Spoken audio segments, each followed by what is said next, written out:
Hello, good morning everyone. So వీడియోలో మనము economic సర్వేలో సపరేట్ ఒక చాప్టర్లో ఒక సపరేట్ పెద్ద టాపిక్ ఇచ్చినారు.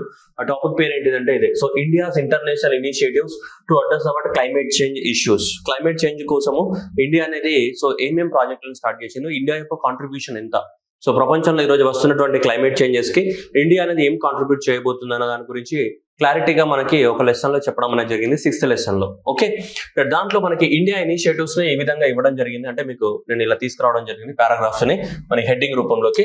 రైట్, సో ఎగ్జామ్ పర్పస్ లో.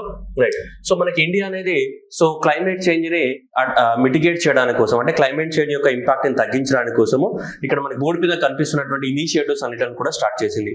ఇంటర్నేషనల్ సోలార్ అలయన్స్ కానీ, సో నెక్స్ట్ వచ్చేసి మనకి one world one sun one grid అనే ఇనిషియేటివ్స్ కానీ, నెక్స్ట్ మనకి coalition for the disaster resilient infrastructure కానీ, నెక్స్ట్ స్మాల్ ఐలాండ్స్ నేచర్ కి, మనకి స్మాల్ ఐలాండ్స్ కి వాళ్ళని తట్టుకునేడానికి, వాళ్ళకి శక్తిని ఇవ్వడానికి కోసం, కొంచెం ఫినాన్షియల్ సపోర్ట్ చేయడానికి కోసము infrastructure for the resilient island states అని. అండ్ నెక్స్ట్ వచ్చేసి ఇండస్ట్రీస్ తోటి పార్ట్నర్షిప్ అవ్వడం అనేది. సో అంటే ఇండస్ట్రీస్ తోటి పార్ట్నర్ అయితే కూడా మనం వాళ్ళకి కొన్ని కావాల్సిన సదుపాయాలని సమకూరిస్తే ఆటోమేటిక్ గా వాళ్ళు కూడా గ్రీన్ హౌస్ గ్యాసెస్ చేంజ్ చేయడానికి, తగ్గించుకోవడానికి ఛాన్సెస్ ఉన్నాయి. దీన్ని లీడ్ ఐటీ అని కూడా చెప్తాం. ఇవన్నీ కూడా మనకి క్లియర్ గా ఎకనామిక్ సర్వేలో ఇవ్వడం జరిగింది. India's international initiatives, local initiatives కాదు, అంటే ఇందులో ప్రపంచ దేశాలన్నీ కూడా జాయిన్ అవుతాయి అనమాట. ఇది ఇండియా ఇనిషియేటివ్ కాదు, India initiatives to address the international, అంటే వేరే దేశాలు కూడా ఈ అన్నిట్లలో కూడా పార్ట్నర్ అవ్వచ్చు అన్నమాట. ఈ అన్నిట్లలో కూడా వేరే దేశాలు పార్ట్నర్ అవ్వచ్చు, చాలా కంట్రీస్ పార్ట్నర్ అయ్యాయి కూడా. సో అంటే అందరు కలిసి ఏం చేయాలి, సమిష్టిగా వసుదైక కుటుంబం, all world is a one family అన్నాం కదా, ఆ వసుదైక కుటుంబం అనే కాన్సెప్ట్ ఏదైతే ఉందో, ఆ కాన్సెప్ట్ ని మనం అందరం కూడా ఇంబైబ్ చేసుకుని, సో ప్రపంచాన్ని క్లైమేట్ చేంజ్ ని ప్రివెంట్ చేసే విధంగా అడుగులేయడానికి కోసం మన భారతదేశం కూడా ఇవి స్టార్ట్ చేసింది. And some of the countries are following the footsteps of the India. సరే, దీంట్లో ఒక్కొక్క దాని గురించి మనం మాట్లాడుకుందాం. ఓకేనా, సో ఇందులో ఆల్రెడీ కొన్ని మాట్లాడుకున్నాం మనం, బట్ స్టిల్ సో ఎకనామిక్ సర్వేలు ఏమి ఇచ్చారో అవి మనం చదవాల్సి ఉంటుంది. ఎందుకంటే సేమ్ క్వశ్చన్స్ అనేటివి ఈ కంటెంట్ నుంచి రావడానికి ఎక్కువ స్కోప్ ఉన్నాయి. ఆల్రెడీ మీరు చదివినా కానీ దీనిలో కొంచెం డిఫరెంట్ గా ఇవ్వడం అనేది జరిగింది. Okay, first one, international solar alliance. International solar alliance అనేది మనకి కాన్ఫరెన్స్ ఆఫ్ పార్టీస్ 21 డిసెంబర్ 2015 లో ప్యారిస్ లో జరిగింది. సో ప్యారిస్ లో జరిగినప్పుడు ఇండియా అండ్ ఫ్రాన్స్ కలిసి ఏం చేశాయంటే ఈ ఇంటర్నేషనల్ సోలార్ అలయన్స్ ని లాంచ్ చేయడం జరిగింది. దీని ఒక హెడ్ క్వార్టర్ ఇండియాలోనే గురుగావ్ లో ఉంటుంది. అండ్ ఈ national institute of the solar energy కూడా అక్కడే ఉంటుంది గురుగావ్ లో. సో అయితే ఈ ఇంటర్నేషనల్ సోలార్ అలయన్స్ ఏంటిదంటే, ప్రపంచం మొత్తంలో మనకి ఏంటిది, సో సన్ ఎప్పుడు అస్తమించాడు, సూర్యుడు ఎప్పుడు అస్తమించాడు. ఎందుకంటే ఒక దేశంలో సూర్యోదయం అయితే ఇంకో దేశంలో సూర్యాస్తమయం అయితే, ఏదో ఒక దేశంలో ఏమైతుంది, ఎప్పుడు సూర్యోదయం ఉంటుంది. సపోజ్ జపాన్ లో సూర్యోదయం అయింది అనుకో, మనకి నైట్ అవుతుంది. లేదంటే అమెరికాలో నైట్ అయితే మనకేమైతే డే అవుతుంది. ఇట్లా ప్రపంచం మొత్తము ఎప్పుడు చీకటిమయం అవ్వదు. మొత్తం చీకటిమయం అవుతుందా? అవ్వదు. కొన్ని దేశాలలో డే ఉంటాయి, కొన్ని దేశాలలో నైట్ ఉంటాయి. కాబట్టి సూర్యుడు ఎప్పుడు అస్తమించడు అన్న కాన్సెప్ట్ బేసిస్ పైన ఈ కాన్సెప్ట్ మనం తీసుకొచ్చాం. ఇది సోలార్ గ్రిడ్ కానీ, లేదంటే ఇంటర్నేషనల్ సోలార్ అలయన్స్ కానీ, ఈ కాన్సెప్ట్ అన్ని కూడా దేనిపైన బేస్ అయ్యింది అంటే, సన్ నెవర్ సెట్స్, అంటే సూర్యుడు అస్తమించడు. అంటే ఏదో ఒక దేశంలో ఉదయిస్తూనే ఉంటాడు, ఏదో ఒక దేశంలో అస్తమిస్తూనే ఉంటాడు. కానీ మొత్తం ప్రపంచానికి మొత్తం ఒకేసారి ఉదయించాడు, ప్రపంచం మొత్తానికి ఒకేసారి అస్తమించాడు. ఓకే, అదైతే మీ అందరికి తెలుసు, చిన్నప్పుడు బచ్పన్ మే తే పడతానా. Right, international solar alliance. So ఈ ఇంటర్నేషనల్ సోలార్ అలయన్స్ అనేది ప్రపంచ దేశాలన్నింటిలో ఒక కూటమిగా ఫామ్ చేయాలన్నమాట. సో ఇప్పటి వరకు మనకి 119 కంట్రీస్ అనేటివి ఈ ఇంటర్నేషనల్ సోలార్ అలయన్స్ లో జాయిన్ అయినాయి. ఇండియా అండ్ ఫ్రాన్స్ కలిసి మనకి 2015 లో స్టార్ట్ చేశారు. దీని ఒక మేజర్ ఆబ్జెక్టివ్ ఏంటిదంటే, ఈ సోలార్ ఎనర్జీ లోపల ఎక్కువ మొత్తంలో రీసెర్చ్ చేయాలి, రీసెర్చ్ అండ్ డెవలప్మెంట్ చేయాలి, అండ్ సోలార్ ఎనర్జీని అన్ని దేశాలకి అందించాలి. దానికోసం మనకు ఫోటో వోల్టాయిక్ సెల్స్ అయ్యే కాస్ట్ కానీ, అంటే సోలార్ పార్క్స్ కి అయ్యే కాస్ట్ కానీ, సోలార్ రూప్ టాప్ ప్యానెల్స్ కి అయ్యే కాస్ట్ కానీ, ఈ కాస్ట్ అన్ని తగ్గించాలి. ఈ కాస్ట్ అన్ని తగ్గించాలి అంటే మనం ఎక్కువ మొత్తంలో రీసెర్చ్ అండ్ డెవలప్మెంట్ చేయాలి. అలాగే నిరుపేద దేశాలు ఏవైతే ఉన్నాయో, లీస్ట్ డెవలప్డ్ కంట్రీస్ కానీ, and least developed island nations కానీ ఏవైతే ఉన్నాయో, అలాంటి దేశాలన్నింటిలో కూడా మనం ఏమి ఇవ్వాలి, సపోర్ట్ ఇవ్వాలి, చేయూతనివ్వాలి. సపోర్ట్ ఇచ్చి వాళ్ళకు కూడా సోలార్ ఎనర్జీని సంబంధించినటువంటి పార్క్స్ కానీ ఏమైనా ఉంటే వాళ్ళ చేత పెట్టియాలన్నమాట. సో ఆ ఆబ్జెక్టివ్ తోటి స్టార్ట్ చేశారనమాట. ఒకటి, ఎక్కువ మొత్తంలో రీసెర్చ్ అండ్ డెవలప్మెంట్ చేసి సోలార్ ఎనర్జీ యొక్క కాస్ట్ తగ్గించడము. రెండోది, ప్రపంచం మొత్తానికి ఏంటిది, సోలార్ ఎనర్జీని సప్లై చేసే రకంగా ఏమేమి చర్యలు తీసుకోవాలో ఆ చర్యలని తీసుకోవడానికి కోసం ఈ కాన్సెప్ట్ ని తీసుకొచ్చాం. ఓకే, అయితే వీళ్ళు ఒక టార్గెట్ పెట్టుకున్నారు. ఏమని, దిస్ ఇంటర్నేషనల్ సోలార్ అలయన్స్ అనేది ఒక టార్గెట్ పెట్టుకుంది. ఏంటిది, the organization is to unlock the ఎంత $1 trillion of the investment. $1 trillion, ఒకటి కాదు రెండు కాదు, ఎంత 1 trillion బిలియన్ కాదు, 1 trillion. So $1 trillion of the investment పెట్టాలని టార్గెట్ గా పెట్టుకుంది. దేంట్లో? సోలార్ ఎనర్జీలో. By which year? 2030 నాటికి అది గవర్నమెంట్లు కానీ, ప్రైవేట్ కంపెనీస్ కానీ, ఇంటర్నేషనల్ కంపెనీస్ కానీ ఏవైనా సరే మొత్తానికి సో ప్రపంచంలో 2030 నాటికి $1 trillion ఆఫ్ ద ఇన్వెస్ట్మెంట్ తీసుకురావాలి దేంట్లో? సోలార్ ఎనర్జీలోకి. అప్పుడు ఇన్వెస్ట్మెంట్ వస్తే ఏమైతే మనకి రీసెర్చ్ అండ్ డెవలప్మెంట్ జరుగుతుంది, ఫోటోవోల్టాయిక్ సెల్స్ యొక్క కాస్ట్ తగ్గుతుంది, పేద దేశాలకు కూడా సోలార్ ఎనర్జీ అందుబాటులోకి వస్తుంది. వాళ్ళు కూడా ఏం చేస్తారు? సో యూట్యూబ్ చూసుకుంటారు, వాళ్ళు కూడా ఏమంటారు మళ్ళీ మనకి తంగలన్ పాట మనకి అని చెప్పేసి వాళ్ళు కూడా చూసుకుంటారు, పాప డాన్స్ కూడా నేర్చుకుంటారు. సో అందువల్ల ఇది major objective, first one. Second one, so ఇప్పటి వరకు ఏమైనా చర్యలు తీసుకున్నారా ఇంటర్నేషనల్ సోలార్ అలయన్స్ అంటే? ఎస్, ఇంటర్నేషనల్ సోలార్ అలయన్స్ లో 119 కంట్రీస్ అనేది జాయిన్ అయినాయి. సో 2015 లో ఎస్టాబ్లిష్మెంట్ చేశాం. దేనికోసం? ప్రపంచం మొత్తానికి ఏంటిది సోలార్ ఎనర్జీని అందించడానికి కోసం ఇండియా స్టార్ట్ చేసిన ఆర్గనైజేషన్. ఓకే, ఇప్పటి వరకు ఏమన్నా ఈ ఆర్గనైజేషన్ ఏమన్నా తీసుకుందంటే చూడండి, international solar alliance is successfully established. ఇక్కడ ఈ ఎగ్జామ్ లో ఇది క్వశ్చన్ రావడానికి ఛాన్సెస్ ఎక్కువగా ఉన్నాయి. Successful established the solar technology application resource centers, దాన్ని స్టార్ అని చెప్తున్నాం, star C. So star C is nothing but solar technology application resource centers అనేవి ఎక్కువ మొత్తంలో ఈ సోలార్ టెక్నాలజీ పైన రీసెర్చ్ చేయడానికి కోసం కానీ, ఆ సోలార్ ఎనర్జీని వాళ్ళ దేశాలలో ఏం చేయడానికి, అడాప్ట్ చేసుకోవడానికి కానీ ఈ ఇనిషియేటివ్స్ ని ఇథియోపియా ప్లస్ సోమాలియాలో లాంచ్ చేయడం జరిగింది. ఇది స్టార్ సి అనే ఇనిషియేటివ్స్ ని, దేని స్టార్ సి అనే ఇనిషియేటివ్స్ ని మనకి సోలార్ ఎనర్జీకి సంబంధించినటువంటి రిసోర్స్ సెంటర్ అంటే సోలార్ ఎనర్జీకి సంబంధించిన టెక్నాలజీని కానీ సో వాడుకోవాలి, ఆ దేశాలలో ఇంప్లిమెంట్ చేయాలి, దాని మీద కొంచెం రీసెర్చ్ అండ్ డెవలప్మెంట్ కూడా చేయాలి. దానికోసము ఇది లాంచ్ చేశారనమాట. ఏ దేశాలలో? Ethiopia, Somalia. ఎందుకంటే ఆఫ్రికా దేశాలు కాబట్టి ఆల్మోస్ట్ ఈక్వెటార్ కి క్లోజ్ గా ఉంటాయి కాబట్టి చాలా ఎక్కువ మొత్తంలో మనకి సన్లైట్ అనేది అవైలబిలిటీ ఉంది. సో ఆబ్వియస్లీగా మనకు అక్కడ సోలార్ ఎనర్జీ ప్రొడక్షన్ చేయడానికి ఏముంటది, చాలా కెపాసిటీ అనేది ఎక్కువగా ఉంటుంది. ఓకే, రెండోది, వేరే వేరే దేశాలలో ఇప్పటి వరకు 9.5 గిగావాట్స్ కెపాసిటీ ఉన్నటువంటి సోలార్ ప్రాజెక్టులను నిర్మిస్తుంది. ఏవేవైతే మనం 119 కంట్రీస్ జాయిన్ అయినాయి కదా, ఈ 119 కంట్రీస్ లలో అక్కడక్కడ ఎక్కడెక్కడైతే మనకి సోలార్ ఎనర్జీ ప్రాబబిలిటీ ఉందో ఆ సోలార్ ఎనర్జీ ప్రాబబిలిటీ ఉన్న ఏరియాస్ లోపల 9.5 gigawatts of the solar energy ప్రాజెక్టులని చేపట్టింది. ఎవరు? International solar alliance led by India. ఇది ఎవరు లీడ్ చేస్తున్నారు? ఇండియానే. స్టార్ట్ చేసింది ఎవరు? ఇండియా. పెద్దన్న పాత్ర పోషించింది India, supported by the France. So మనకి ఇండియాకి అందుకనే ఇంటర్నేషనల్ ఇనిషియేటివ్స్ అని చెప్తున్నాం మనం. థర్డ్ అనేది చూడండి, so international solar Alliance is assisting చూడండి, setting up of the solar energy demonstration projects with a grant of the $50,000 to its members and categorized as least developed countries or otherwise small island developing nations. అంటే ఇవి ఏవైతే 119 countries ఉన్నాయో ఈ 119 countries లో ఏవైతే least developed countries ఉన్నాయో ఆ least developed countries కి వాళ్ళప్పుడు ఏంటి రుచి చూపిస్తాం అన్నమాట. మనం డెమాన్స్ట్రేషన్ అంటే రుచి చూపించడం. ఏమని? ఇక సోలార్ ఎనర్జీ పార్క్ అంటే ఇట్లా నిర్మించుకోవాలి, సోలార్ రూఫ్ టాప్ అంటే ఇట్లా నిర్మించుకోవాలి, ఇట్లా నిర్మించుకుంటే మీకు ఎంత ఎనర్జీ సేవింగ్స్ అవుతాయి అని చెప్పేసి వాళ్ళకు కూడా ఏమి ఇవ్వాలి? డెమాన్స్ట్రేషన్స్, డెమోస్, కొన్ని ప్రాజెక్టులు కట్టియాలి. ఆ ప్రాజెక్ట్ ఎక్స్పీరియన్స్ తర్వాత అక్కడున్న గవర్నమెంట్ అది బెటర్ అనుకుంటే మళ్ళీ వాళ్ళు ఏం చేస్తారు? వాటిని ప్రొపగేట్ చేసుకుంటారు వాళ్ళు. సో అలా మన డెమాన్స్ట్రేషన్ ప్రాజెక్ట్స్ కింద ఇక్కడ లీస్ట్ డెవలప్డ్ నేషన్స్ లో సోలార్ ఎనర్జీకి సంబంధించినటువంటి ప్రాజెక్టులకి సో మనకి $50,000 అలొకేట్ చేయడం జరిగింది. Third point. Next fourth point వచ్చేస్తే మనకి ఈ సోలార్ ఎనర్జీ పైన వర్కింగ్ ప్రొఫెషనల్స్ కూడా కావాలి, అవునా కదా? ఇప్పుడు సోలార్ ఎనర్జీకి సంబంధించి ఏమైనా ప్రాబ్లం, దానికి ఎట్లా పనిచేస్తుంది, సోలార్ ఫోటోవోల్టాయిక్ సెల్స్ ఏంటిది, పార్క్ ఎట్లా ఉంటుంది, పార్క్ లో వైర్లు ఎట్లా బిగించాలి, దానికి ప్రొఫెషనల్స్ అవసరం కదా. అట్లా మనకి ట్రైనింగ్ కూడా ఇవ్వడం జరుగుతుంది. ఇప్పటి వరకు దాదాపు 4,000 మంది ప్రొఫెషనల్స్ ని మనం తయారు చేసింది. ఇంటర్నేషనల్ సోలార్ అలయన్స్ అనేది దాదాపు 4,000 ప్రొఫెషనల్స్ కి ట్రైనింగ్ ఇచ్చేసి మనం తయారు చేసింది. కెపాసిటీ బిల్డింగ్ అంటే అదే కదా, nothing but it is about capacity building.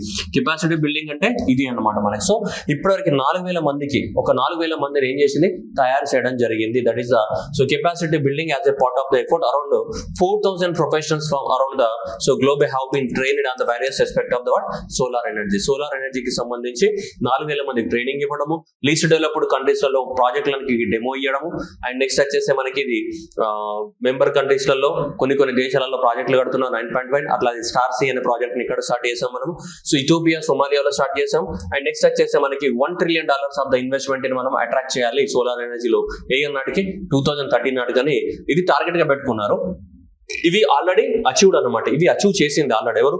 International solar alliance అనేది అచీవ్ చేసింది. ఇవి దీనికి అందరికీ కర్త కర్మ క్రియ ఎవరు? ఇండియానే. సో ఇండియానే ఇంత ఈ సోలార్ ఎనర్జీని ప్రమోట్ చేయడంలో ఇండియా యొక్క పాత్ర అనేది చాలా ఎక్కువ మొత్తంలో ఉంది. India is what big brother. So India is a big brother for the promotion of the solar energy. So ఇవి ఎకనామిక్ సర్వేలో ఇచ్చారు కాబట్టి యాజ్ ఈజ్ గా మనకి లైన్లు దింపచ్చు ఎగ్జామినేషన్ లో. Which of the following are correct అని. So which of the following are correct, 1 and 2 correct, 2, 3 correct, ఇట్లా ఉంటాయి కదా మనకి ఎగ్జామ్ లో క్వశ్చన్ ఫార్మాట్. సో ఇవి దింపచ్చు అట్లనే. ఓకేనా, ఛాన్సెస్ ఉన్నాయి. సో కాబట్టి సో మై సజెషన్ ఈస్ రట్టా మారో జిందాబాద్. అర్థమైందిగా. నెక్స్ట్ నంబర్ 2 पे సెకండ్ ఇనిషియేటివ్ ఏంటిది మనకి? 1 వరల్డ్ 1 సన్ 1 గ్రిడ్. ఓకే, ప్రపంచం మొత్తానికి ఏం చేయాలి మనం? సోలార్ ఎనర్జీని సో అందించాలి ప్రపంచం మొత్తానికి. సో ఇప్పుడు ఇక్కడ నార్త్ అమెరికా ఉంది, సపోజ్ ఇదంతా కూడా నార్త్ అమెరికా ఉంది. ఇక్కడ తీసుకుంటే మనకి సౌత్ అమెరికా ఉంది. ఓకేనా. సో నెక్స్ట్ ఇదంతా కూడా తీసుకుంటే మనకి ఏముంది? ఇక్కడ యూరోప్ అనేది ఉంది. ఓకే, సో యూరోప్ కాంటినెంట్ ఉంది. ఓకే, సో నెక్స్ట్ ఇక్కడ తీసుకుంటే మనకి ఏముంది? ఆస్ట్రేలియా ఉంది. ఇక్కడ తీసుకుంటే ఏముంది మనకి? సో ఈ ఆఫ్రికా దేశం ఉంది, ఆఫ్రికా కాంటినెంట్ ఉంది. అవునా, రైట్. సో ఇవన్నీ ఉన్నాయి మనకి. సో ఇప్పుడు అన్నిట్లకి ఏం చేయాలా? 1 సన్, ఓకేనా, 1 వరల్డ్ 1 గ్రిడ్ అంటున్నాం. అంటే ఏంటిది? ప్రపంచానికి సూర్యుడు ఒక్కడే, ప్రపంచానికి సూర్యుడు ఒక్కడే. సో కాబట్టి ఇక్కడ మేజర్ గా సో ఇక్కడ ఆఫ్రికా దేశాలు కానీ జనరల్ గా ఏషియా దేశాలు ఏవైతే ఉన్నాయో ఇక్కడ ఎక్కువ మొత్తంలో మనకి సోలార్ ఇంటెన్సిటీ ఎక్కువగా ఉండడానికి ఛాన్సెస్ ఉంది. సో మనకి ఇక్కడ ఇవన్నిటిని కూడా ఏం చేయాలి? మనం ప్రొడక్షన్ చేయాలి ఎక్కువ మొత్తంలో. ఈ ప్రాంతాలలో ఏం చేయాలి? సోలార్ ఎనర్జీని ప్రొడక్షన్ చేసి దానికి ఏం చేయాలి? మళ్ళీ పెద్ద పెద్ద ట్రాన్స్మిషన్ లైన్స్ వేయాలి. ఈ సోలార్ ఎనర్జీకి పెద్ద పెద్ద ఏం చేసి ట్రాన్స్మిషన్ లైన్ వేసి ఇటు యూరోప్ కి కానీ, సో ఇటు ఏషియా కాంటినెంట్ లో ఉన్న దేశాలన్నింటికి కానీ, నెక్స్ట్ ఇట్లా మనకి ఆఫ్రికా దేశాలు కానీ, సౌత్ అమెరికా దేశాలు కానీ, ఈ అన్ని దేశాలకు ఏం చేయాలి? సోలార్ ఎనర్జీ ద్వారా గ్రిడ్ ని కనెక్ట్ చేయాలన్నమాట. అంటే ట్రాన్స్మిషన్ లైన్స్ ఉండాలి. సింపుల్ గా చెప్పాలంటే సోలార్ ఎనర్జీ ప్రొడక్షన్ అనేది ఒక దేశం నుంచి ఇంకో దేశానికి ఏం చేయాలా? ట్రాన్స్మిషన్ చేయాలా. ఇప్పుడు మనకి విజయవాడలో నర్లతాతారావు దగ్గర ప్రొడ్యూస్ అయినటువంటి థర్మల్ పవర్ అనేది ఎక్కడికో వేరే ప్రాంతానికి ట్రాన్స్ఫర్ చేస్తున్నాం కదా. విశాఖపట్నంలో సింహాద్రి నుంచి ప్రొడ్యూస్ అయింది కూడా వేరే ప్రాంతానికి ట్రాన్స్ఫర్ చేస్తున్నాం కదా. సో రామగుండంలో ప్రొడ్యూస్ అయిన అది కూడా వేరే ప్రాంతానికి ట్రాన్స్మిషన్ చేస్తున్నాం కదా. అట్లాగే ఇక్కడ ఏంటిదంటే ఒక దేశం నుంచి ఇంకో దేశానికి ట్రాన్స్మిషన్ చేయాలా దేన్ని? ఎలక్ట్రిసిటీని. కానీ దేని ద్వారా జనరేట్ అయిన ఎలక్ట్రిసిటీని? Solar energy. అలా ప్రపంచం మొత్తం ఒక గ్రిడ్ ని తయారు చేయాలి. ఏ గ్రిడ్ ని? సోలార్ ఎనర్జీ గ్రిడ్ ని తయారు చేయాలి. ప్రపంచం మొత్తము సోలార్ ఎనర్జీ గ్రిడ్ ని తయారు చేయాలి. అట్లా వీళ్ళు టార్గెట్ పెట్టుకున్నారు. ఏమని? దాదాపు 2600 గిగావాట్లు, 2600 గిగావాట్స్ బై 2050 నాటికి. ఎగ్జామినేషన్ లో 30 అని ఇస్తారు. ఎందుకంటే మనం చాలా వరకు ఎన్విరాన్మెంట్ లో 2030 అని చదువుకుంటాము. మనకు కూడా ఇక్కడ ఎగ్జామినేషన్ తీసుకొని 30 పెడతాడు. సో కాబట్టి ఇది 30 కాదు నాన్న, బుజ్జి బంగారాలు గుర్తుపెట్టుకోవాలా. ఎగ్జామినేషన్ లో పోతుంది. ఓం భీమ్ పుష్ గుర్తుపెట్టుకోవాలి. ఎంత? 2050. ఎంత? 2050 నాటికి 2600 గిగావాట్స్ అని ప్రొడక్షన్ చేయాలని చెప్తున్నా. అంటే 2600 గిగావాట్స్ ఆఫ్ ద సోలార్ ఎనర్జీని ప్రొడక్షన్ చేసి 2600 గిగావాట్స్ ఆఫ్ ద సోలార్ ఎనర్జీని ప్రొడక్షన్ చేసి అది ప్రపంచ దేశాలన్నింటిలో కూడా ఏం చేయాలి? ట్రాన్స్మిషన్ చేయాలి. ఒక దేశంలో కాదు, ఇలా ప్రపంచానికి మొత్తం కూడా ట్రాన్స్మిషన్. ఇది ఎలా సాధ్యము అంటే ఇంతకుముందు చెప్పా కదా నేను, సూర్యుడు ఎప్పుడు అస్తమించడు. ఒక దేశంలో అస్తమిస్తే ఇంకో దేశంలో ఉదయిస్తాడు. Sun never sets. సో అందువల్ల సో ఇలా మనకి ఎక్కడి నుంచి అయినా సరే పవర్ ట్రాన్స్మిషన్. ఇక్కడ చీకటి అయితే ఇంకో దగ్గర పవర్ ప్రొడ్యూస్ అవుతుంది. అవునా కాదు? సో అక్కడ చీకటి అయితే ఇక్కడ ప్రొడ్యూస్ అవుతుంది. సో ఓవరాల్ ఏంటిదంటే మనం ఒక ప్రాంతం నుంచి ఇంకో ప్రాంతానికి ఏం చేయొచ్చు? ఎప్పుడు పవర్ ట్రాన్స్మిషన్ చేయొచ్చు. అర్థమవుతుందా లాజిక్? సో అందువల్ల సో ఈ విజన్ అంతా కూడా so this is very very very important. ఓకేనా. సో మూవింగ్ బ్యాక్ టు చూద్దాం. ఇప్పుడు చూద్దాం. It is a ambitious project led by the India and the UK. So international solar alliance ఎవరు lead చేస్తున్నారు? ఇండియా, ఫ్రాన్స్ లెడ్ చేస్తుంది. ఓకేనా. ఇప్పుడు ఈ 1 గ్రిడ్ 1 సోలార్ ప్రాజెక్ట్ ఉంది కదా, ఇది ఎవరెవరు కలిసి లీడ్ చేస్తున్నారు? ఇండియా అండ్ యూకే లీడ్ చేస్తున్నారు. సో కాబట్టి ఎగ్జామినేషన్ లో స్వాప్ చేయొచ్చు మనకి. ఇండియా సోలార్ అలయన్స్ అనేది ఎవరు? India, France. అండ్ ఇది గ్రిడ్ అయితే ఎవరు? India, UK. సో రెండింటిలో ఏం చేయొచ్చు? మనకి స్వాప్ చేసి క్వశ్చన్ ఇవ్వచ్చు. Okay, getting my point. So కాబట్టి అదనమాట. So now the vision behind the so one sun 1 world 1 grid is the main మంత్ర is the sun never set. సూర్యుడు అస్తమించడు. ఓకేనా. ద మేజర్ ఆబ్జెక్టివ్ ఇంతకు ముందు చెప్పా కదా. సో దీని యొక్క ఈ మేజర్ ఆబ్జెక్టివ్ ఏంటిదంటే మనకి ఇది 2600 వాట్స్ బై ద 2050. ఇది చెప్పా కదా ఇంతకు ముందే, ఓం భీమ్ బుష్ అవుతుంది. సో కాబట్టి 2600 గిగావాట్స్ ప్రొడక్షన్ చేయాలి. మళ్ళీ చెప్తాను, ఇప్పటికి 3వసారి చెప్పడము. So 2100 gigawatts by which year ఇట్లా ఇస్తాడు ఎగ్జామినేషన్ లో. 2030 అని ఇస్తాడు. నువ్వేం చేస్తావు అంటే తొందరపడి సుందరవాదన అంటే లాస్ట్ కి ఏమవుతుంది? అది తంగలన్ సినిమా అవుతుంది. అర్థమైందా? అట్లా చేయకండి, కొంచెం అట్లా చేస్తే ప్రాబ్లం అవుతుంది. సో కాబట్టి తంగలన్ మంచి సినిమా, మంచిది, అందరు చూడాలి. అట్లాగే ఇక్కడ కూడా ఏం చేయాలన్నమాట, మనం కూడా అందరు మంచిగా ఆన్సర్ పెట్టాలి. అర్థమైందా? సో కాబట్టి 2600 గిగావాట్స్ బై విచ్ ఇయర్? 2050. అది గుర్తుపెట్టుకోవాలి. మీరు లాజికల్గా ఆలోచించండి, ఒకసారి కామన్ సెన్స్ ఆలోచిద్దాం. 2030 అంటే దగ్గరలోనే ఉంది, ఇంకా 5 సంవత్సరాలు ఉంది. 5 సంవత్సరాలలో 2600 గిగావాట్ సాధ్యమా? ప్రపంచం మొత్తాన్ని కనెక్ట్ చేసేది సాధ్యమా? అసలు దానికి ఇంకేం లేదు, ఇంచుకు మొదలు కాదు, ఏం మొదలు కాదు. అందుకనే ఇప్పుడు 2030కి సాధ్యం కదా. ఎందుకంటే మన భారతదేశంలో 100 గిగావాట్స్ ప్రొడ్యూస్ చేయడానికి చచ్చిపోతున్నాం. మనం 86 గిగావాట్సే ప్రొడ్యూస్ అవుతుంది ఇప్పటివరకు సోలార్ ఎనర్జీ. ఇంకా అవునా కదా, 86 గిగావాట్స్. అట్లాంటిది నువ్వు 2600 గిగావాట్స్ 5 సంవత్సరాలలో మొత్తం అయిపోద్దా? పాసిబిలిటీ లేదు. కామన్ సెన్స్ ఆలోచన. అందుకే 2050. Okay, getting my point. So కాబట్టి ఇది ఇండియా యూకే వాళ్ళు స్టార్ట్ చేస్తారు. ఇది కూడా ఎవరి initiative? Same international solar alliance వాళ్ళ ఇనిషియేటివ్ ఇది కూడా. ఓకేనా, సెకండ్ పాయింట్ ఇది. ఓకే, నెక్స్ట్ దీన్ని 3 phases-లలో ఇంప్లిమెంట్ చేయాలనుకుంటున్నారు. మనకి ఎకనామిక్ సర్వేలో ఇవ్వడం జరిగింది. phase 1, so phase 1 and next ఏంటి phase 2 అండ్ నెక్స్ట్ ఏంటి ఫైనల్ ఫేజ్. సో 3 phases-లలో దీన్ని ఇంప్లిమెంట్ చేయాలనుకుంటున్నారు. ఒకటి phase 1 చూడండి. The Indian grid would be connected to the what Middle East and South Asia and South east Asia grids and to develop the what so common grid. So first అయితే మనకి ఇండియాలో ఉన్నటువంటి solar grid, India యొక్క solar grid ని first ఈ దేశాల్లో connect చేస్తారంట. Transmission lines వేస్తారు. సో ఇండియా నుంచి గ్రిడ్ యొక్క transmission line, power transmission line ఎక్కడికి? మిడిల్ ఈస్ట్ కి, సౌత్ ఏషియాకి అండ్ సౌత్ ఈస్ట్ ఏషియాకి. చాలా ఈజీ కదమ్మా. సో ఇది ఇండియా నుంచి చేయడం చాలా ఈజీ. సెకండ్ ఫేజ్ ఎక్కడ ఇస్తారట మళ్ళా? సో ఆఫ్రికాకి. సెకండ్ ఫేజ్ ఏంటి మనకి? సో ఆఫ్రికాకి వేయడం జరుగుతుంది. ఇక third phase rest of the countries, మిగతా కంట్రీస్ కి కనెక్ట్ చేస్తారు. సో ఓవరాల్ గా మనకి 2600 సో మనకి గిగావాట్స్ ప్రొడక్షన్ చేయాలి బై విచ్ 2050. ఫస్ట్ ఫేజ్ లో అయితే ఇండియా నుంచి సౌత్ ఏషియాకి కానీ, నెక్స్ట్ ఏంటి సౌత్ ఈస్ట్ ఏషియాకి కానీ గ్రిడ్ కనెక్ట్ అవుతుంది, మిడిల్ ఈస్ట్ గానీ కనెక్ట్ అవుతుంది. ఓకేనా, సో అది మనకి ఈజీ అన్నమాట. సెకండ్ ఫేజ్ అయితే సో ఫస్ట్ ఫేజ్ నుంచి మళ్ళీ సెకండ్ ఫేజ్ ఇక్కడ మనకి ఆఫ్రికా ఇన్వాల్వ్ అవుతుంది సెకండ్ ఫేజ్ లో. అండ్ ఇంకా థర్డ్ ఫేజ్ అయితే మిగతా రెస్ట్ ఆఫ్ ద కంట్రీస్ ఏవైనా ఉంటే వాటిని కనెక్ట్ చేయాలి. ఓవరాల్ గా phase 1 phase 2 ఇవన్నీ తీసుకొని మనకి సాధించాలి. మనం అనుకున్నది ఏం చేయాలి? సాధించాలి. ఓకేనా, సో ఇప్పుడు ఫస్ట్ ఫేజ్ లో ఏమన్నా మనం సౌత్ ఏషియా అన్నామా లేదా? అమ్మా ఓ చదువుతుండ్రా, చూస్తుర్రా క్లాస్? బోర్ కొడుతుందా? బోర్ కొడితే జాబ్ కూడా బోర్ కొడుతుంది. ఓకేనా, ఓకే రైట్. సో ఇప్పుడు ఏమన్నాడు? సౌత్ ఏషియా అన్నాడు. సౌత్ ఏషియా అంటే ఏంటిదమ్మా? గిదే కదా. ఈ సౌత్ ఏషియా అంటే ఇక్కడ ఉన్న దేశాలు, మన చుట్టుపక్కల దేశాలు, ఇక్కడ ఉన్నటువంటి మాల్దీవ్స్ ఇవే కదా. సో ఇక్కడ ఉన్నటువంటి పాకిస్తాను, ఆఫ్ఘనిస్తాను, చైనా, నేపాల్, భూటాను, ఇదర్ కోనే, మయన్మార్, ఇదర్ బంగ్లాదేశ్, ఇవన్నీ ఈ అన్ని దేశాలు. అండ్ దాంతో పాటు ఇక్కడ సౌత్ ఈస్ట్ ఏషియా అంటే ఇక్కడ ఇదే కదా. ఇండియాకి ఇది సౌత్ ఈస్ట్ ఏషియా కదా. ఇది ఇండియాకి సౌత్, ఇది ఈస్ట్. ఇది ఏమవుతుంది? సౌత్ ఈస్ట్ అవుతుంది. ఇక్కడ ఏం దేశాలు ఉంటాయి మనకి? అన్ని కూడా ఏషియన్ కంట్రీస్ ఉంటాయి. ఏషియన్ కంట్రీస్ అంటే ఏంటి? Association of the south east Asian nations కదా. సో ఈ కంట్రీస్ అన్ని ఉంటాయి ఇక్కడ. PSL, MMC కంట్రీస్ ఉంటాయి ఇక్కడ. ఓకేనా, అంటే ఫిలిప్పైన్స్ కానీ, సింగపూర్ కానీ, Laos, Vietnam, Brunei, Indonesia, Thailand, Malaysia, Myanmar, Cambodia, ఇవన్నీ దేశాలు ఉంటాయి. సో ఆల్మోస్ట్ ఈ అన్ని దేశాలకు నెక్స్ట్ ఎక్స్టెండ్ చేయాలి. ఇవన్నీ దేశాలకు ఏం చేయాలి? ఎక్స్టెండ్ చేయాలి. దాంతో పాటు ఇక్కడ కొంచెం దూరం వెళ్తే ఇక్కడ ఏముంటది? మిడిల్ ఈస్ట్ ఉంటుంది.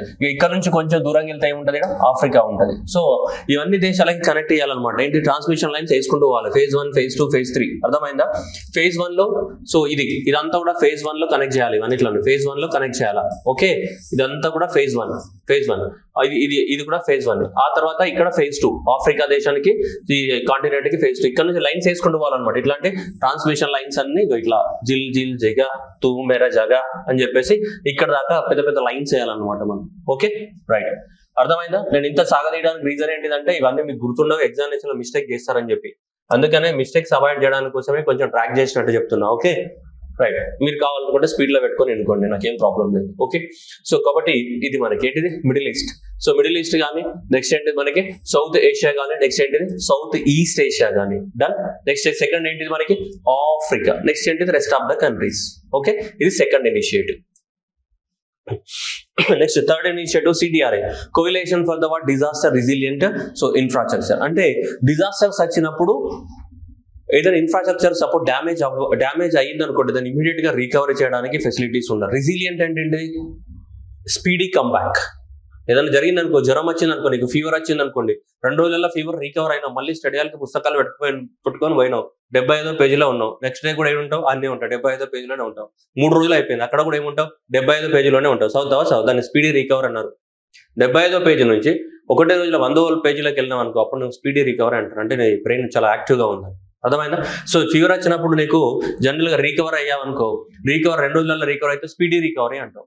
10 రోజులలో రికవర్ అయితే స్లో రికవరీ అంటారు. ఇక్కడ కూడా ఏంటిది డిజాస్టర్ రెసిలియన్స్ ఇన్ఫ్రాస్ట్రక్చర్ అంటే ఏంటిదంటే డిజాస్టర్స్ వచ్చినప్పుడు కూడా ఆ ఇన్ఫ్రాస్ట్రక్చర్లకు ఎలాంటి డ్యామేజ్ జరగకూడదు. ఒకవేళ డ్యామేజ్ జరిగితే ఈజీగా రికవర్ చేసుకునేటట్టు ఉండాలి. అలాంటి ఇన్ఫ్రాస్ట్రక్చర్ని మనం నిర్మించాలి. సపోజ్ ఇల్లులు ఉన్నాయి, ఎర్త్క్వేక్ వచ్చే ప్రాంతాలలో డిఫరెంట్ ఇల్లులు నిర్మించాలి. దానికి ఫౌండేషన్ బేస్ అనేది డిఫరెంట్ గా ఉండాలి. సో వరద వచ్చే ప్రాంతాల్లో రివర్స్ కి ఏం కట్టాలి, రివర్ ఎంబాంక్స్ పెట్టాలి, రివర్స్ కి ఎంబాంక్మెంట్స్ కట్టాలి. రివర్ ఇట్లా పోతా ఉంటే రివర్ కి ఇటు సైడ్ గోడలు కట్టాలి, రివర్ కి ఇటువైపుకి పెద్ద పెద్ద ఏం చేయాలి, గోడలు నిర్మించాలి. మనం వాటిని ఏమంటాం, రివర్ ఎంబాంక్మెంట్స్ అంటాం. సో ఇలాంటివన్నీ చేసినప్పుడు మనకి ఏమైతే అంటే సో మన డిజాస్టర్స్ నుంచి వచ్చేటువంటి మనము డ్యామేజ్ ఏదైతే ఉందో దానికి తగ్గించడానికి అవకాశం ఉంది. అండ్ డిజాస్టర్ వల్నరబిలిటీని కూడా ఏం చేయొచ్చు, మనకి రెడ్యూస్ చేయడానికి అవకాశం ఉంది. అందువల్ల 2019 సంవత్సరంలో గవర్నమెంట్ ఆఫ్ ఇండియానే ప్రపంచ దేశాలందరికీ ఇన్విటేషన్ ఇచ్చింది. మేము ఈ ఆర్గనైజేషన్ పెడుతున్నాం, మీరు కూడా రండి, మీ వంతు సహకారాన్ని అందించండి అని చెప్పి 2019లో దీన్ని స్టార్ట్ చేశారు. ఏది కోయలేషన్ అంటే ఏంటి, కూటమి అనే కదా. So that is a coalition for the disaster resilient infrastructure. Disaster ని తట్టుకునే ఇన్ఫ్రాస్ట్రక్చర్స్ ఏం చేయాలా, డెవలప్మెంట్ చెయ్యాలి అని చెప్పేసి.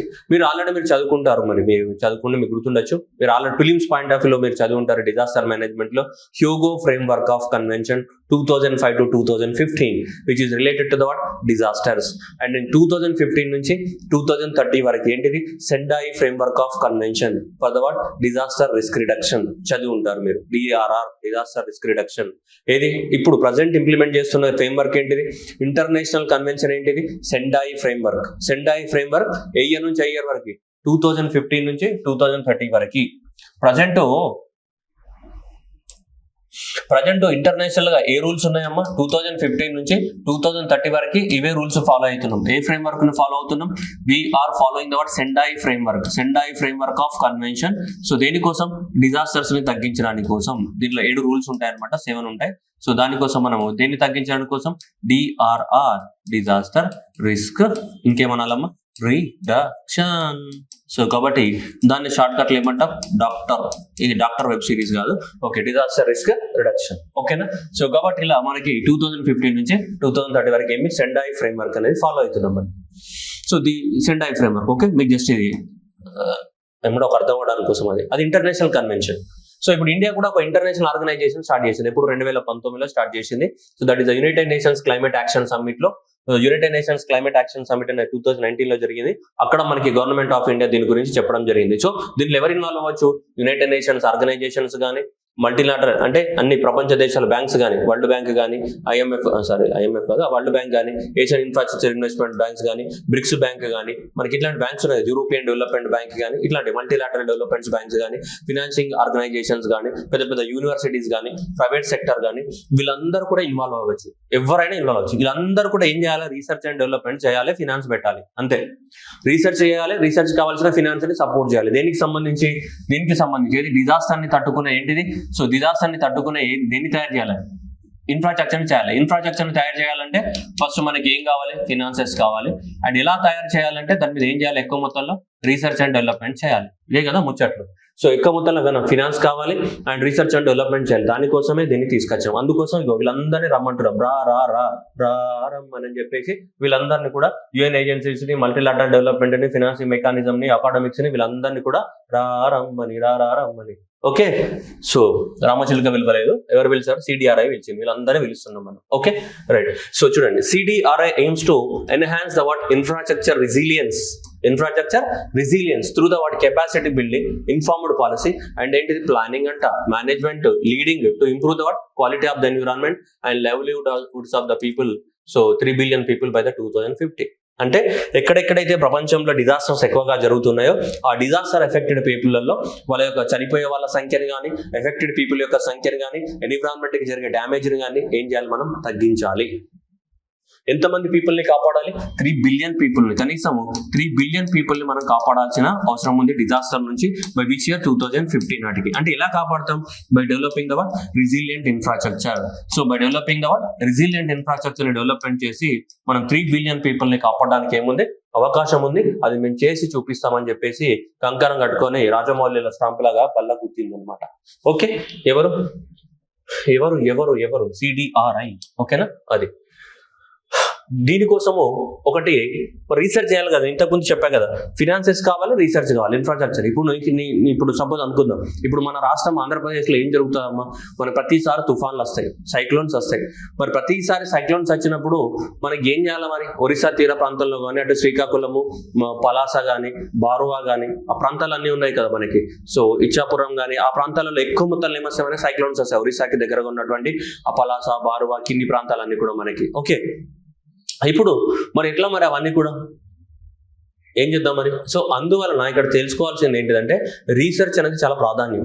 రీసెర్చ్ లేకపోతే మనము సో దాన్ని ఎట్లా నివారించాలి? ఇప్పుడు రీసెర్చ్ చేస్తేనే ఎర్లీ వార్నింగ్ సిస్టమ్స్ వచ్చినాయి, రీసెర్చ్ చేస్తేనే టెంపరీ హట్స్ వచ్చినాయి, టెంపరీ గుహలు, టెంపరీ ఇల్లు కట్టుకొని సో వాళ్ళు ఏం చేస్తాం, ఇమీడియట్ గా వేరే ప్రాంతాలకు షిఫ్ట్ చేస్తాం. ఇమీడియట్ గా 5 నిమిషాలలో ఏం చేస్తామని గుడారాలు వేసేస్తాం. అవన్నీ లేటెస్ట్ టెక్నాలజీ. సో అలాంటి ఇంకా చాలా టెక్నాలజీస్ రావాల్సిన అవసరం ఉంది, వాటి రీసెర్చ్ చేయాల్సిన అవసరం ఉంది. అలాంటివి రీసెర్చ్ చేసి మనం అందించాలి. అలా 3 బిలియన్ పీపుల్ని కాపాడగలగాలి మనం ఇయర్ నాటికి 2050 నాటి కోసం. దానికోసం ఎక్కువ మొత్తంలో రీసెర్చ్ చేయాలి. రీసెర్చ్ చేయడానికి కోసమే మనకి ఒక ప్లాట్ఫామ్ ని తీసుకొచ్చాం అనమాట. అదే ఇదనమాట. చూడండి, that is the infrastructure resilience academic exchange. చూడండి, ఇన్ఫ్రాస్ట్రక్చర్ రెసిలియన్స్ అంటే రెసిలియన్స్ ఇన్ఫ్రాస్ట్రక్చర్ ని మనం డెవలప్మెంట్ చేయడానికి కోసం అకాడమిక్ ఎక్స్చేంజ్ చేస్తున్నాం. అకాడమిక్ ఎక్స్చేంజ్ అంటే ఒక యూనివర్సిటీ ఇంకొక యూనివర్సిటీస్ తోటి ఏం చేస్తారు, జిల్ జిగా అని చెప్పేసి వాట్సాప్ లో మెసేజ్ వేసుకోరు, రీసెర్చ్ చేస్తారు. ఓకేనా?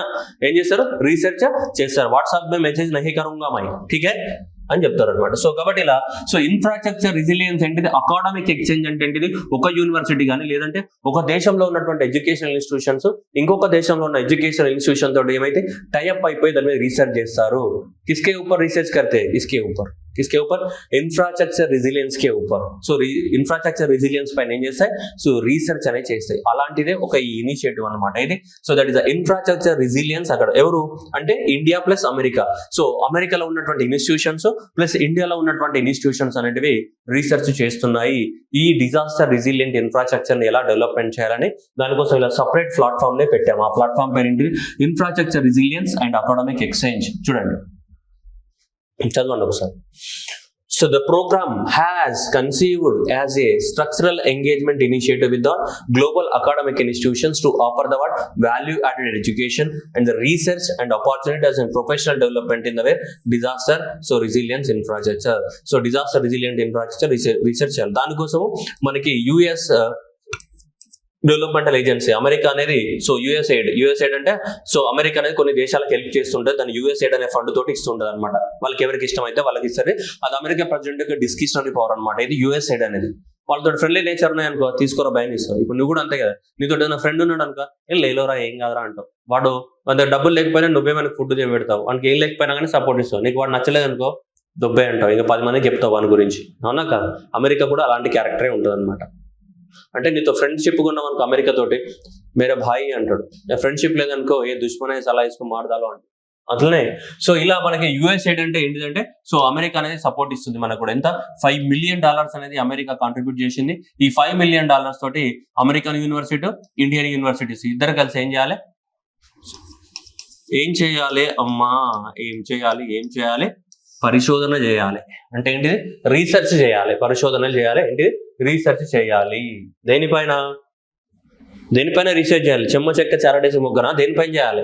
సో డిజాస్టర్ రెసిలియంట్ ఇన్ఫ్రాస్ట్రక్చర్ పైన రీసెర్చ్ చేయాలి. దానికోసమే ఇది పెట్టాం. ఏంటిది, సో మనకి the infrastructure resilience academic exchange. The infrastructure resilient academic exchange అనేది ఏంటిది మనకి పెట్టడం అనేది జరిగింది. Clear cut? ఓకే, నెక్స్ట్ వచ్చేసి ఫోర్త్ ఇనిషియేటివ్ కనుక తీసుకుంటే the infrastructure resilient island states. అంటే చిన్న ఐలాండ్ స్టేట్స్ ఏవైతే ఉన్నాయో, మన క్లైమేట్ చేంజ్ వచ్చినప్పుడు సముద్రాలలో ఏమంటే సీ లెవెల్ పెరుగుతుంది, ఐస్ కరిగి సో సీ లెవెల్ పెరుగుతుంది, సముద్రం యొక్క మట్టం పెరుగుతుంది. సీ లెవెల్ పెరిగినప్పుడు అత్యధికంగా ఎఫెక్ట్ అయ్యేది ఏంటి, చిన్న ఐలాండ్ నేషన్స్, చాలా పేద దేశాలు. పాపం వాళ్ళకి ఏం తెలియదు, అన్యం పుణ్యం మెరుగని పసిగుడ్డులు వాళ్ళు. ఆ పసిగుడ్డులే ఏమైతున్నాయి, ఎక్కువ మొత్తంలో ఎఫెక్ట్ అవుతున్నాయి. అంతే కదా? సో ఇప్పుడు మనకి సో ప్రపంచంలో ఏంటిది, మనకి బలవంతుడే బతుకుతాడు, బలహీనుడు అరుస్తాడు, ఎలా ఉంటాయి కదా. సో కాబట్టి అట్లా అన్నమాట ఇక్కడ కూడా. ఓకే, సో బలవంతుడు భరిస్తాడు, బలహీనుడు అరుస్తాడు అని చెప్పేసి అలా ఏదైతే సినిమా డైలాగ్స్ ఉన్నాయో అట్లనే ఇక్కడ కూడా ఏంటంటే పాపం వీళ్ళ తరపు నుంచి వాయిస్ వినిపించాలి. మరి బలవంతుడు అరుస్తాడు, మరి బలహీనుడు అరవాలంటే ఎట్లా? So for change. సో ప్రస్తుతానికి బలహీనుడి వైపు నుంచి మనం కూడా సపోర్ట్ చేస్తుంది, బలహీనుడిని మనం సపోర్ట్ చేస్తున్నాం. In the sense India. So India అనేది ఒక బలహీనుడి వైపు నిలబడ్డది. అంటే ఎవరికి? లీస్ట్ డెవలప్డ్ కంట్రీస్ వైపుకి నిలబడ్డది. అర్థమవుతుందా? మనం కూడా దీనికి కాంట్రిబ్యూట్ చేస్తున్నాం మనం. సో కాబట్టి సో చూడండి, సో ఇదనమాట the infrastructure resilient island states. ఈ చిన్న చిన్న పాపం ఏవైతే ఉన్నాయో మనకి నారు ఐలాండ్స్ కానీ, పాపు న్యూ గానియా కానీ, చిన్న చిన్న ఐలాండ్ పాపు మన ఈ నారు అని ఇంత ఉంటుంది. అది నారు అంటే చిన్న వరి నారు లాగా ఇంత ఉంటుంది. అట్లాంటి చిన్న పాపు న్యూ గానియా కానీ ఇట్లాంటి దేశాలన్నీ పోతూ ఉంటాయి పాపం. సో అందువల్ల సో వాళ్ళకు కూడా సో పాపం మనం ఇవ్వాలని చెప్పేసి చూడండి, ఎందుకంటే వాళ్ళకి ఎక్కువ డిజాస్టర్స్ వస్తాయి. ఎందుకంటే క్లైమేట్ చేంజ్ అవుతుందంటే డిజాస్టర్స్ వల్ల ఎఫెక్ట్ అయ్యేది వీళ్ళే. అందుకని so coalition disaster resilience infrastructure కింద వీళ్ళకి కూడా మనం కొంచెం డబ్బులు ఇచ్చేసి మనం ఆ దేశాలలో కూడా మనం హెల్ప్ చేస్తున్నాం అనమాట. సో కాబట్టి లాంచ్ 2021 నుంచి ఇది లాంచ్ చేయడం జరిగింది. దాదాపు మనకి 35 millions from the Australia and India, European union, UK ఇలాంటి దేశాలన్నీ కూడా ఇవ్వడం జరిగింది. దాదాపు 50 మిలియన్ రూపీస్ కూడా ఇస్తామని ప్రామిస్ చేయడం జరిగింది 2030 నాటికి. ఎందుకంటే పాపం వీళ్ళే ఎక్కువ మొత్తంలో ఎఫెక్ట్ అవుతారు. పాపం వాళ్ళు ఏం చేశారు? ఏం చేయలేదు. అప్పుడప్పుడు మనకు కూడా జరుగుతుంటాయి కదా, మనం ఏం చేయంగానే మన మీద వచ్చి పడుతుంది అనమాట. ఏవైనా కొన్ని రూమర్స్ కానీ అట్లాంటివి కానీ ఇట్లాంటివి కానీ. సో ఇక్కడ కూడా పాపం వీళ్ళు అన్యం పుణ్యం ఏం చేయలే, కానీ వాళ్ళకి ఎఫెక్ట్ అవుతున్నారు. క్లైమేట్ చేంజ్ లో వాళ్ళు ఏంది, వాళ్ళు ఏమైనా గ్రీన్ హౌస్ గ్యాసెస్ రిలీజ్ చేశారా? ఏమైనా రిలీజ్ చేశారా? ఉన్నదే వాళ్ళు ఎంత ఉంటారు, 1,00,000 పాపులేషన్, 2 లక్షలు చిన్న ఐలాండ్స్. పాపం అన్యం పుణ్యం పెరిగిన వాడికి ఏమవుతుంది? అత్యంత కష్టం వచ్చింది. ఆ కష్టానికి ఏం చేయాలి? మనం కన్నీళ్ళు దూడాలంటే ఏం చేయాలి? ఖర్చు ఇవ్వాలంటే ఎంత ఇచ్చాం? ఖర్చు యొక్క కాస్ట్ ఎంత? $35 మిలియన్. 2030కి ఎంత? $50 మిలియన్ తోటి ఖర్చులు కొనిస్తున్నాం. దూడ్చుకోండి అని చెప్పి. ఓకేనా? ఈ కర్సిఫ్ కి పెద్దన్న పాత్ర ఎవరు? ఇండియానే. అంటే కర్సిఫ్లు తయారు చేసే ఫ్యాక్టరీ ఎవరు? ఇండియానే అనమాట. CDRI కింద. సో వాళ్ళని కూడా మనం ఏం చేస్తున్నాం? ఆదుకుంటున్నాం. Next, leadership group for the industry transition, దాన్ని లీడ్ IT అని చెప్తున్నాం. ఏంటిది? Lead IT. సో ఇక్కడ ఏంటిదంటే మనకి ప్రపంచం అనేది నెట్ గోల్ అనే టార్గెట్ పెట్టుకుందా లేదా?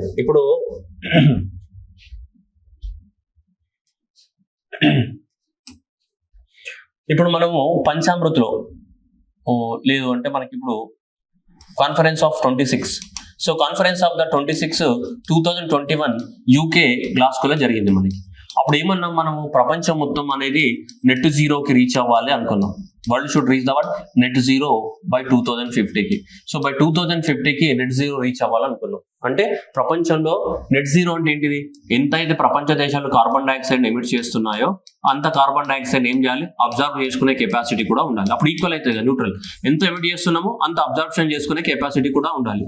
అంటే అప్పుడు అప్పుడు కార్బన్ డైఆక్సైడ్ లెవెల్స్ పెరుగుతాయి, అట్మాస్ఫియర్ లో వాటి లెవెల్ సేమ్ ఉన్నప్పుడు టెంపరేచర్ కూడా పెరగదు. సో అదనమాట కాన్సెప్ట్. సో ఇది ప్రపంచం. This is the target of world. Okay, so what would be the target of the India? So ఇక్కడ ఇండియా టార్గెట్ ఏంటిది? So India target is to reach the net zero.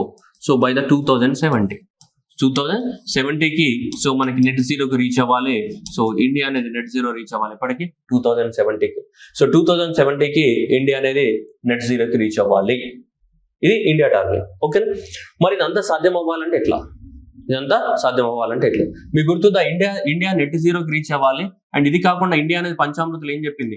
50% of the energy అనేది మనది ఎక్కడి నుంచి రావాలి? Renewable energy sources నుంచి రావాలి. ఏ year నాటికి? 2030 నాటికి. అండ్ నెక్స్ట్ వచ్చేసి ఇండియా అనేది 500 GW ఆఫ్ ద ప్రొడక్షన్ చేయాలి. సో రెన్యూబుల్ ఎనర్జీని ప్రొడక్షన్ చేయాలి. సో ఏ ఇయర్ నాటికి? 2030 నాటికి.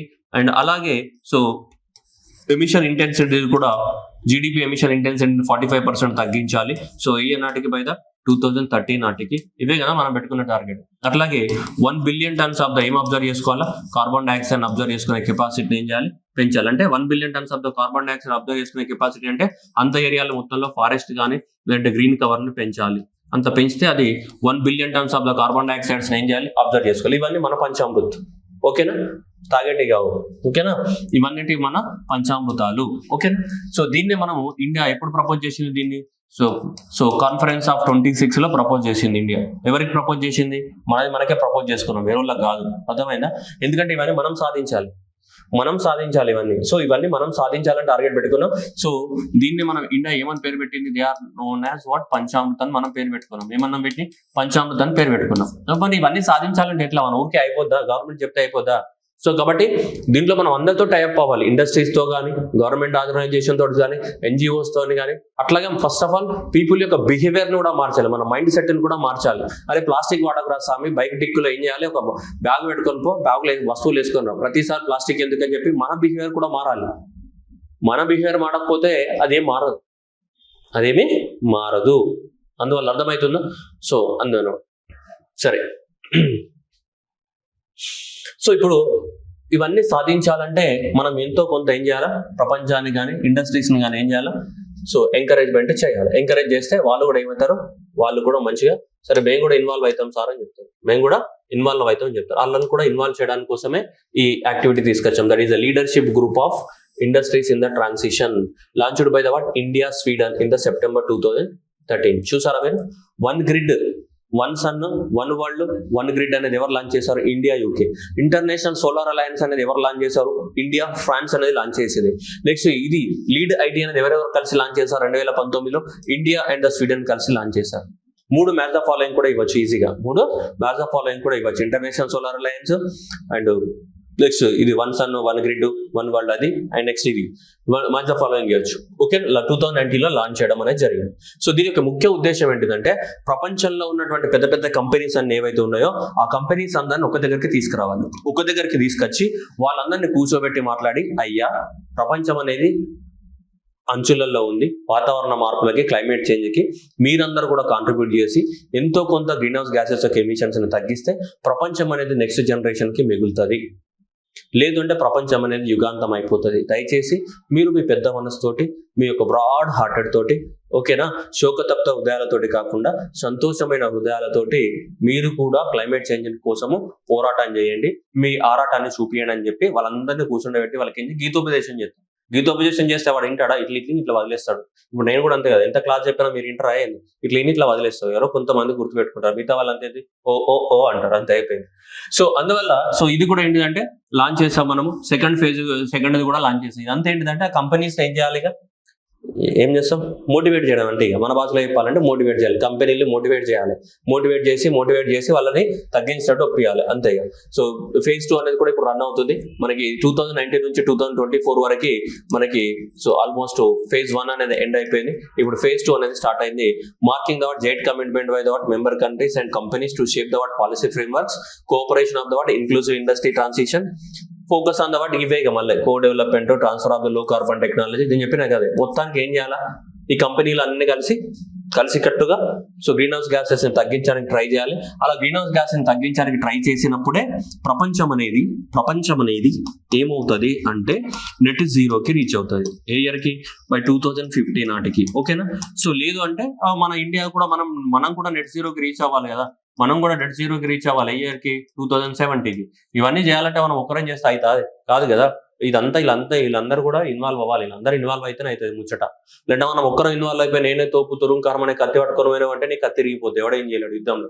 లాస్ట్కి ఏమవుతుంది, అన్ని ఉన్నా కానీ అల్లున్నట్లే శరణ్ ఉందని చెప్పేసి ఫైనల్ గా ఎలా అవుతుంది అంటే కర్ణుడు యుద్ధ భూమిలో ఎట్లయితే సో కథన రంగంలో కూలిపోయిండో లాస్ట్కి అదే పరిస్థితి అవుతుంది. సో కాబట్టి అందువలన ఇక్కడ ఏంటంటే మనం అన్ని దేశాలు అనేది చేయాలి. ఒంటరిగా పోతా అంటే కుదరదు ఇక్కడ మనకి. సో కాబట్టి అన్ని దేశాలతోటి మనము కలుపుగోలుగా ఉంటూ ఫ్రెండ్షిప్ చేసుకుంటూ క్యా మియా కైసే అంటే అచ్చా బేటా అని చెప్పేసి అన్ని దేశాలతో ఏం చేయాలి, మంచి ఫ్రెండ్షిప్స్ మెయింటైన్ చేయాలి. సో ఇవి మనకి. సో ఏ కిస్నే స్టార్ట్ కియా? ఏ ఇండియా और ఫ్రాన్స్ दोनों మిలాకే స్టార్ట్. ఇది ఇండియా యూకే స్టార్ట్ చేశారు. Okay, this was India UK and this was launched by the India only. And this is also part of the India only, but supported by USA. And this is India Sweden. So ఇది ఎవరెవరు కలిసి launch చేశారు? ఇది India Sweden launch చేయడం అనేది జరిగింది. ఓకేనా? So క్లారిటీగా మెయింటైన్ చేయండి. సో ఇవి ఖచ్చితంగా ఎగ్జామినేషన్స్ గ్రూప్ 1 మెయిన్స్ లో కూడా క్వశ్చన్ వస్తుంది. So what are the India's initiative, climate change initiatives ఏది? ఇదే India's international climate initiatives to address our climate changes. So group 1 mains లో కూడా క్వశ్చన్ రావడానికి ఛాన్సెస్ అద్భుతంగా ఉన్నాయి. సో క్లియర్ కట్ గా. So that is the international solar alliance, one world one sun one grid and coalition for the disaster resilient infrastructure and infrastructure for resilient island states and leadership for the group of industries.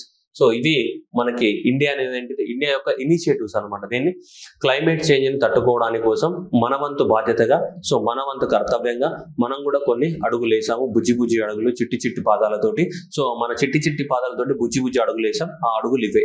Okay, so ఈ అడుగుల్ని వేరే దేశాలు కూడా ఏమవుతున్నాయి, follow అవుతున్నాయి. So ఆ అడుగులు అనేటివి so success అవ్వాలని, ఆ అడుగులు అనేటివి మన గమ్యస్థానాన్ని చేరాలంటే 1.5 డిగ్రీ సెల్సియస్ టెంపరేచర్ పెరగకుండా ప్రపంచాన్ని కాపాడాలని, అలాగే 2600 గిగావాట్స్ ఆఫ్ ద ఏంటిది సోలార్ ఎనర్జీని ప్రొడక్షన్ చేయాలని, ఎప్పటికీ 2050 నాటికి. అట్లాగే $1 ట్రిలియన్ ఆఫ్ ద ఇన్వెస్ట్మెంట్ తీసుకురావాలని దేంట్లో, సోలార్ ఎనర్జీలో. అట్లాగే 3 బిలియన్ పీపుల్ని కాపాడాలని ఎప్పటికీ 2050కి. సో ఇవన్నీ కూడా ఐలాండ్ నేషన్స్ కి దాదాపు $50 మిలియన్ ని కాంట్రిబ్యూట్ చేయాలని. సో ఇవన్నీ కూడా సాధ్యం అవ్వాలని చెప్పేసి మనం అందరం కోరుకుందాం. సో ఎందుకంటే సో ప్రపంచాన్ని కాపాడుకోవడం అనేది మన ఒక్కరి బాధ్యత. దాంట్లో మన ఇండియా అనేది ఇంత పెద్ద రోల్ ప్లే చేస్తుందంటే సో అది మనకే గర్వకారణం. సో కాబట్టి సో ఇవన్నీ పక్కన పెడితే సొల్లు, ఎగ్జామ్ లో మాత్రం ఆన్సర్ పెట్టండి. ఓకేనా, thank you everyone, all the best.